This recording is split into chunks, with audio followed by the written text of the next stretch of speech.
سلام، كيف حالكم؟ ان شاء الله بخير.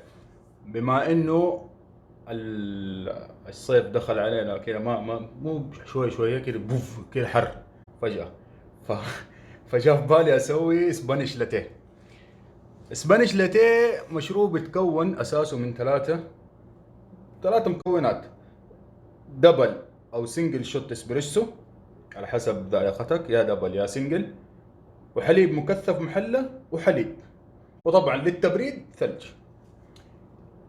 انا ان شاء الله دحين راح اديكم وصفتي او طريقتي كيف اسوي اسبانيش لاتيه بالميزان والجرامات، يعني زي حق الكافيهات، يعني تشربوا زي حق الكافيهات. في ناس مرات يضبط معاها الحلا، وفي مرات يزيد معاها الحلا، وفي مرات ينقص معاها الحلا. ما تعرف الميزانيه حقت الاسبانيش لاتيه. وكل المشروبات، اسبانيش لاتيه، بيستاشيو لاتيه، ايس وايت موكا، ايس كراميل ميكاتو، كله نفس الميزانية.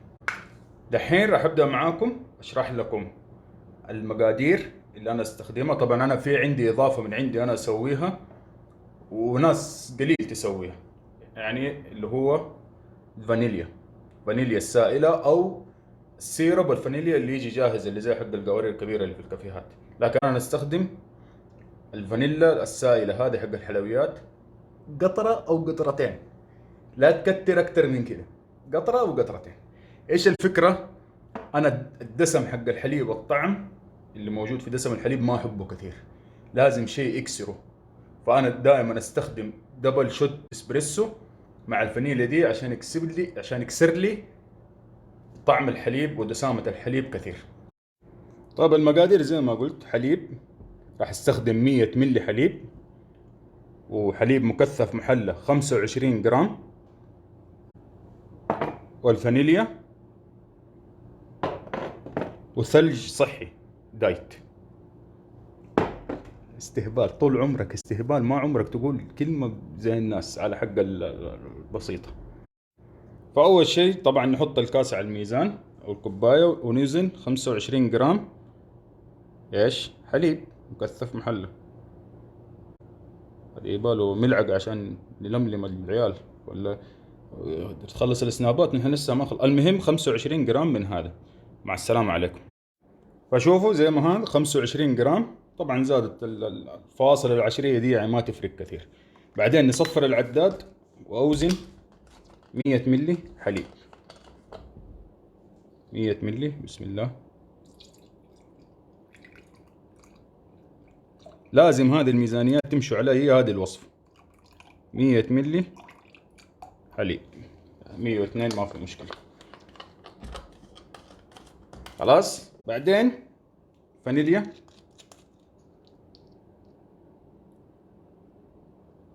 كده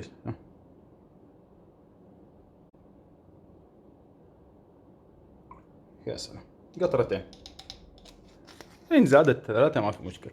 بعدين نحضر دبل شوت أو سنجل شوت اسبريسو على حسب ما تبغوا. خليه بس تجهز الآلة، تجهز الآلة وأجيكم إن شاء الله نكمل الباقي. طبعا أنا دحين حضرت الاسبريسو، دحين أضيف الثلج.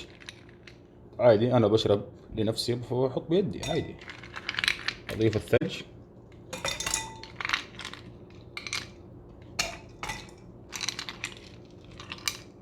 كفاية كده، تقريبا كده كفاية.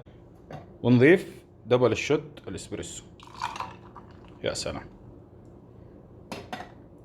وكذا خلص الاسبانيش لاتيه. طبعا نخلطه، لكن في نقطة أبى أنوه عليها. نقلب الكاميرا. هذه يا جماعة وصفتي، لا أحد يجي يقول لي دحين الحليب قليل، القهوة كثير. أنت جرب الوصفة حقتي هذه بالكميات هذه، إن ناسبتك استمر عليها، وإن ما ناسبتك تقدر تزود تضرب الكميات. فتضرب الكميات هذه اللي أنا قلت، اللي هي 25 جرام حليب مكثف، و100 ملي حليب بارد، ودبل شوت اسبريسو او سنجل شوت. تضرب الكميات دي باثنين، طبعا باستثناء شوت الاسبريسو.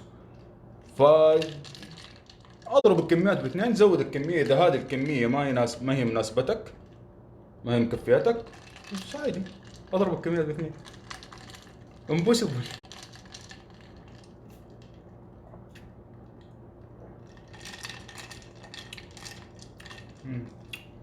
هنا.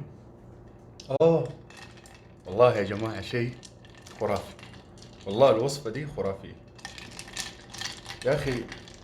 شيء الكافيهات على العموم، الكافيهات هم يسووا بالسطول الكبير، بال باللتر، فهم كل لتر خلاص يحط.